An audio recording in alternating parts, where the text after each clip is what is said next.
Well, in the Army, I, as you saw the pictures, I mean, we all enlisted. And I was the youngest. I had to wait until my 17th birthday before my mother would sign for me. And immediately after completing basic training in Camp Walters, Texas, they shipped us to Columbus, Georgia, where we qualified as paratroopers. And shortly after that, they shipped us out to New Jersey and put us on an old Dutch ship called a Sloterdijk and sent us to North Africa. And in North Africa, there was a vehicle there to take me to my unit and that I had been assigned to, which was the 509th. And we spent several months chasing Rommel's tanks up and down the desert. And after we got Rommel out of the desert, we moved over, taking islands off the coast of Italy under the command of Douglas Fairbanks, Jr. Do you know him? I've heard his name, yes. He was a swashbuckler movie star. Oh. And he was my commander for a while we were taking these islands and knocking out radar that was beginning to tell on us, because we were losing a lot of planes. They were getting prior notice, and they had all the artillery set to go. And well, at any rate, when we took the last island that was in our target area, they moved us out on January the 22nd to the Anzio. We established, we didn't jump in Anzio. We went in by ship and offloaded in Anzio, and there wasn't too much resistance at first, because it took the Germans a while to figure out what we were doing. But all hell broke loose when they did. And I was on an outpost about a quarter of a mile in front of the troops with one of my, with one of my units. And they saturated us with mortar fire, and the Germans did. And one of the mortar shells, I'm convinced, landed in the foxhole with me, because as it turned out, when I came to, I really was still very foggy. I mean, I had received a terrific concussion, and he looked at me and he says, I was laying on the ground in front of him, and I looked up and there's this 10-foot German. I thought he was 10 foot. He was that, and he says, for you, the war is over. And I kept trying to figure out what he meant, because, as I say, I was still, as they say in Germany, bewusstlos. I was still half conscious. And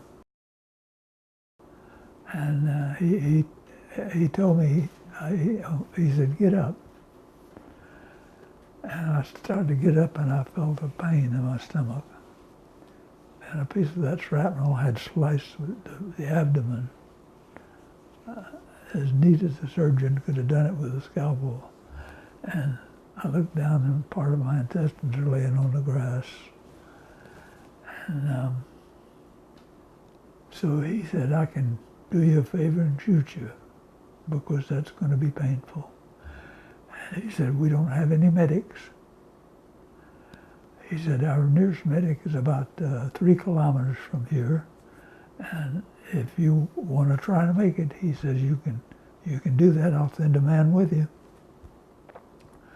And I didn't see anybody else around. I think they were, I mean, it killed quite a few of us. Killed quite a few of the people. And so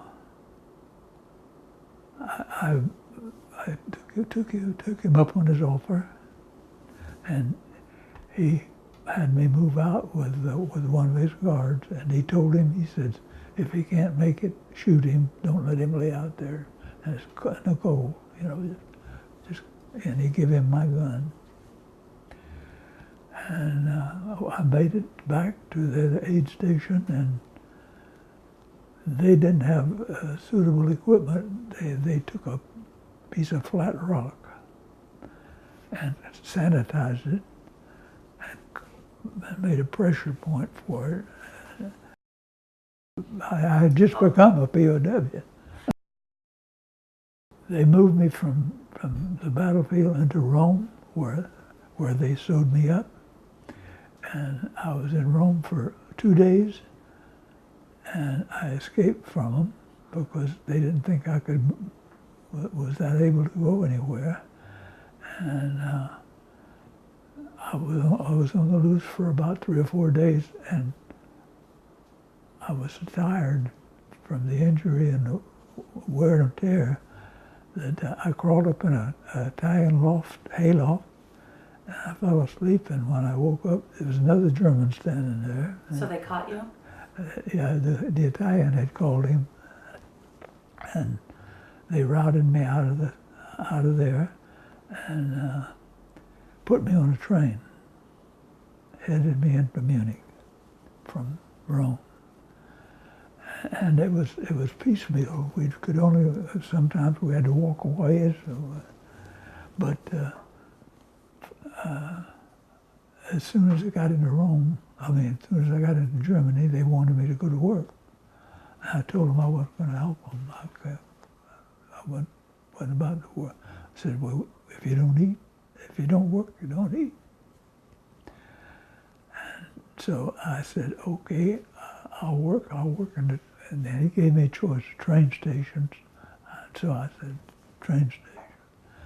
And I got into the train station one day, spent one night in there moving out, and I escaped from them again in the train station. And this time I was out for probably 6 days. It's hard for me to remember, how many times. And I was transported to because I was an escapee at least 3 times. They sent me to a camp that was occupied by Russian prisoners of war, so that I couldn't talk to anybody. Of course, I wasn't talking to many people anyway. I escaped 3 times. Yeah.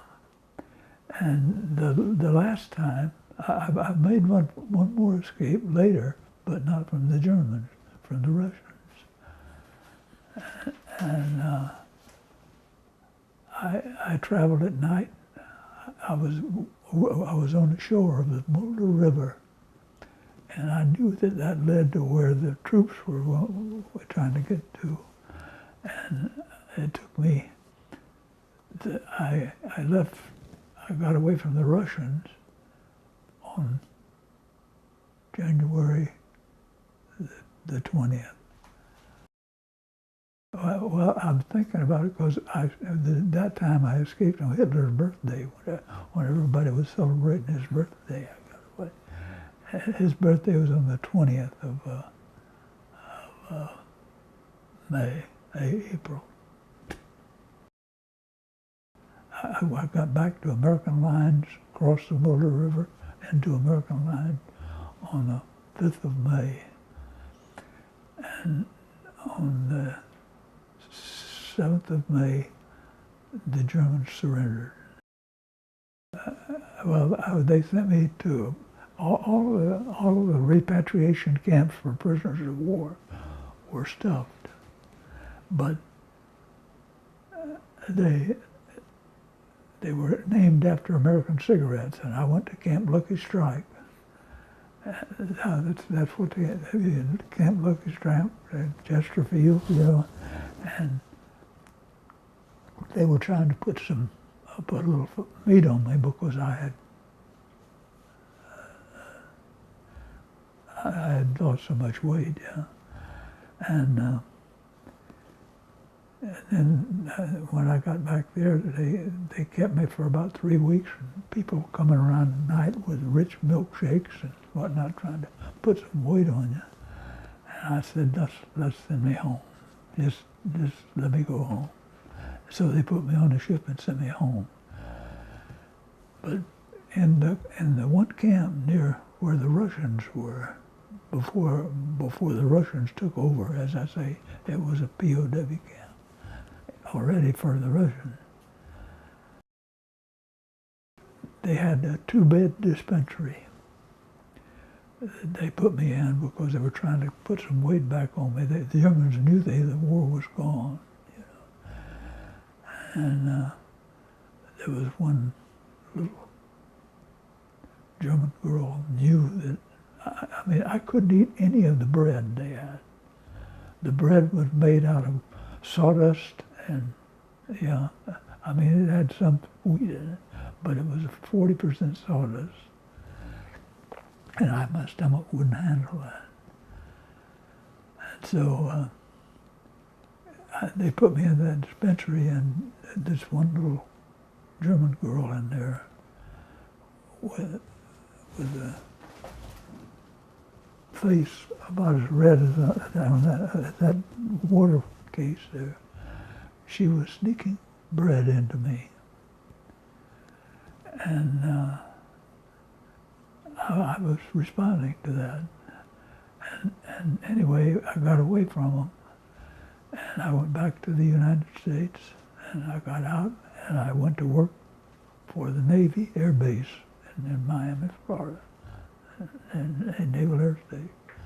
But I kept thinking about that little girl that risked her life to sneak bread into me when they would have probably killed her had they known. So my dad, the day that I got back, I accepted the telegram telling my mother that my father had died on Okinawa. So my mother would, every time I would come home, it didn't matter where I was, you know, from work, whatever, she'd just start blubbering. She was crying. You look so much like your dad. So I said, I can't take this. And I went back down to re-enlist in the Army. And the Army said, we can't send you back. I said, I'll go if you'll send me back to Germany. Because I thought about that little girl, and I wanted to thank her. I never got a chance to thank her. And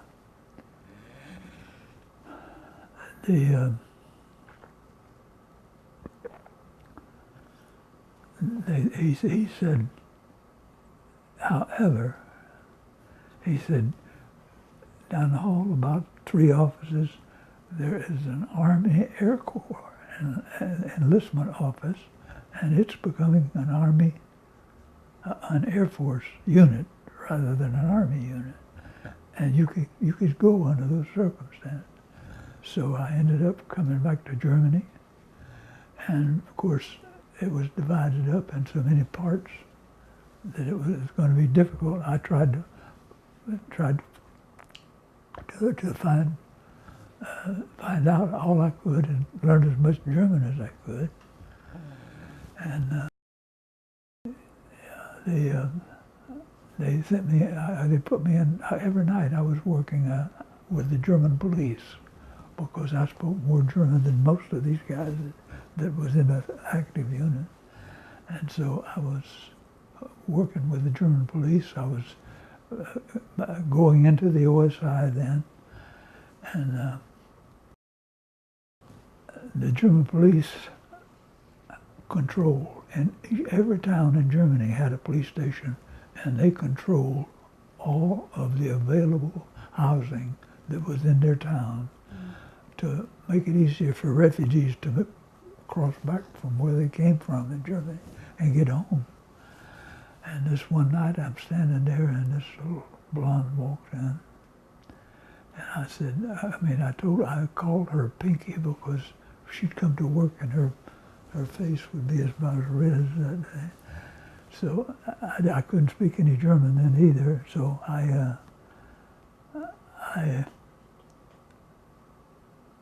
was in there, and this little blonde come in looking for a place to stay. And so they were making out the paperwork to give her a room. And I walked over and I sat down behind her. And I said, Pinky? And she come up out of that chair like a shot, and we embraced, and 7 months later we were married, and we were married until she died in 2003. She's buried in Arlington Cemetery. So that's about it. Wow. If it wasn't for the Air Force branching out that year. I could have got back to Germany. I didn't have money to pay my way to Germany, you know. I got out of the Army. And I went to work for a Naval Air Station there. And I was out for about 8 months, I guess, something like that. And then I went back and they said, well, we'll see if we can get you in the Air Force. And I went home and packed and I was gone But again. It was, you didn't have any loyalty to the Army? they didn't have any loyalty to me. I mean, I spent time for them as a prisoner of war, and they wouldn't let me go back to the country that I was a prisoner in. So it wasn't, not loyalty, of course, but loyalty to the military, yes. Your favorite memory? Well, I mean, I had quite a reputation from the Air Force because I was right up in the, I had the security force for the Pentagon. And I worked with General Curtis LeMay and General Tom White and all of those up there. And we'd have pistol matches and whatnot. And that wasn't hard to take, you know. So did you join the Air Force when it first started? Like the first year? Yeah, I was in the Air Force. I went in when they made the switch. I went from Army to Air Force all in one day. Wow. And what year was that?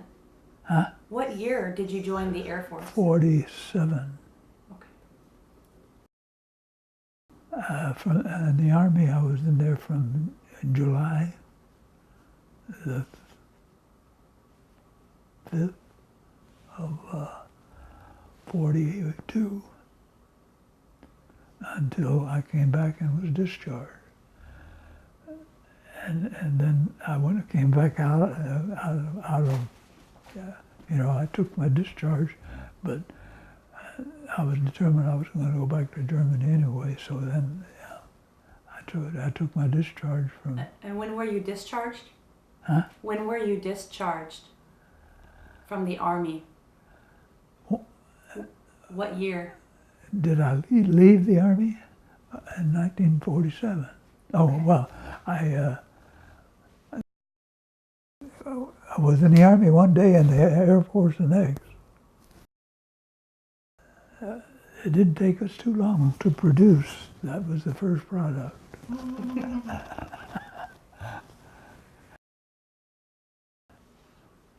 So how long did you serve in the Air Force? Like how many years, do you know? Like 22 years. In the Air Force. In the Air Force proper, I was in 22 years. And the other portion was I was in the Army about 3 years. So all in all, I was in 24 years, and I never went down to south or anything. As I say, I had three tours in that Pentagon, but they don't let you come back if they don't want you. So they sent after me. And the last time was we were in Tyndall Air Force Base, and I got a call that said, "Pack your bags. The Pentagon's asking us to send you back up there." Why do you think they wanted you so much? Ma'am? Why do you think they wanted you at the Pentagon? Because I was familiar with everything that was happening up there. In fact, they called me during that tour in Germany to get some information about some of the alarm systems that only I knew. So I thought everybody had a copy of it, and it was American District Telegraph was what it was, and they had an office right here in town. But so they wanted your knowledge? yeah, they wanted experience. They wanted experience. Well, I felt pretty good because it gave me access back to Germany, really. That was what pleased me mostly, but I knew I couldn't be a pilot, you know. But I was in the, what they call the Air Police, but I was in the SIS, the APIS, they all had different names, but it was in police work, and I ended up in the OSI, which was the Office of Special Investigation. Not really. Once a year I go out here to the Pentagon, like pending here on the 18th, and I went as soon as I left the Air Force. I went to work for the Civil Service Commission as an investigator, traveling all over the country investigating forms. Absolutely, the investigative knowledge that I gained in the Air Force come in handy in civilian life. Right now, yeah, I go to Boy Scout meetings, and anybody that wants me to attend a meeting of any size and talk to them about it, I will do it. One of the surgeons at the hospital come in and ask me. I've been in the hospital over here quite a bit, but he's active in Boy Scout work, and I've gone to his home, his church, whatnot, and then I've met with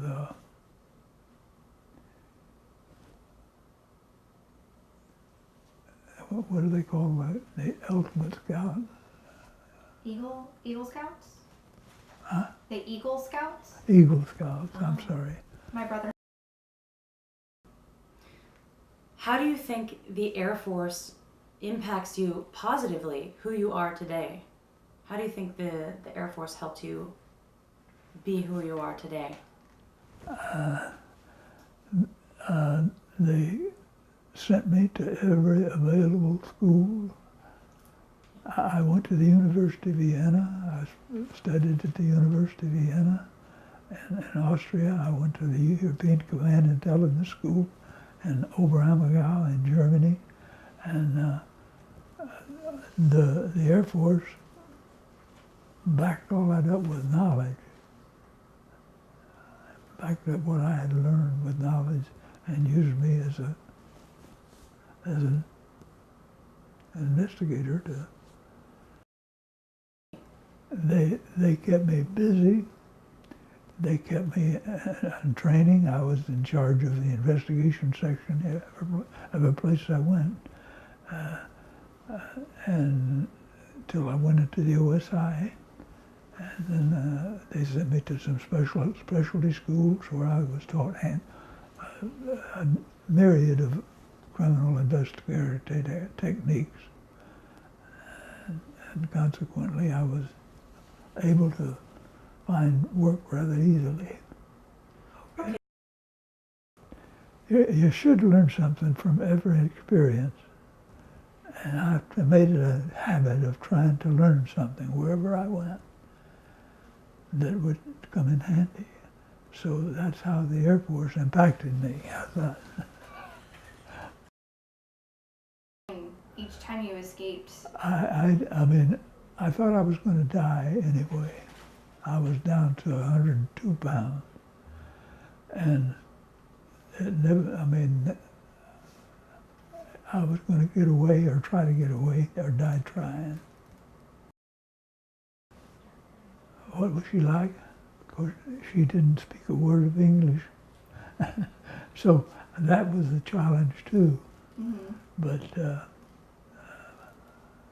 she could out yell anybody on the block.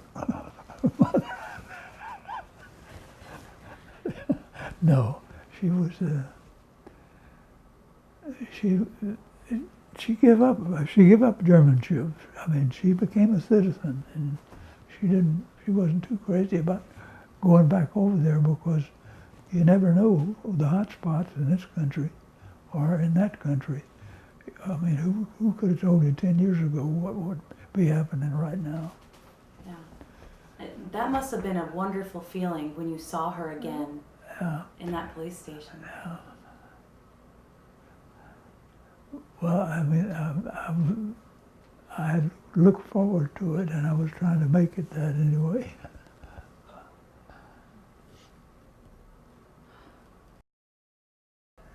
Yeah. She passed away in 2003, and right on a hill, beautiful hilltop there, not 90 feet from the Pentagon. She's buried across that road in the Nationwide cemetery there. Right next to a place you considered home for a long time. Yeah, we've been here a while. And then we kept coming back. When I go someplace, we spent 3 years in Bermuda. And when we came back to the Pentagon. Yeah.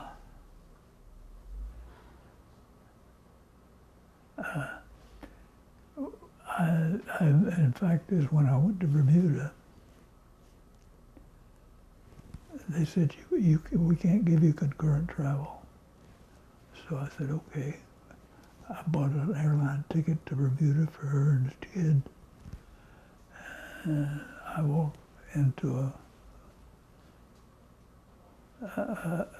unit in Bermuda that was, I did not make a hit by doing that, because my commander said, you brought your wife over here against my permission? And I said, I brought my wife over here because she's my wife over here. You know, I did it. That's all. Get out of my office. And he got relieved of duty. He lost his, not over that. I mean, he was that kind of guy.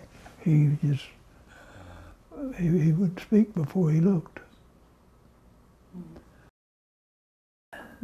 And we had 3 years in Bermuda, came back. I went up to Plattsburgh, New York, and they sent for me to come on down to the Pentagon. Yeah, I'll go out there. I've slowed it down now during the winter time, but I usually go out there every Sunday. And she takes me. I won't drive in D.C. or I don't anymore. I mean, I still got my license. They have not taken my license, and they're going to have to fight me to get it.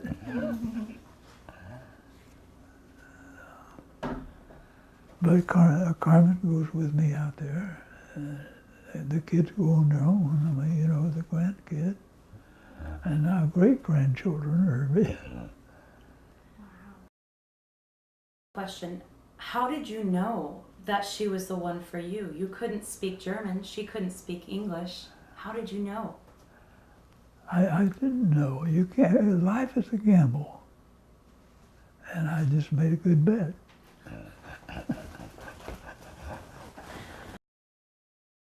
Well, I'm thankful that I was at least. This one has chose to take care of me, and that was testimony enough that she didn't mind. So if I need to go someplace, she'll get the car and take me. If it's someplace that I no danger in driving, I mean, unless there's danger in driving.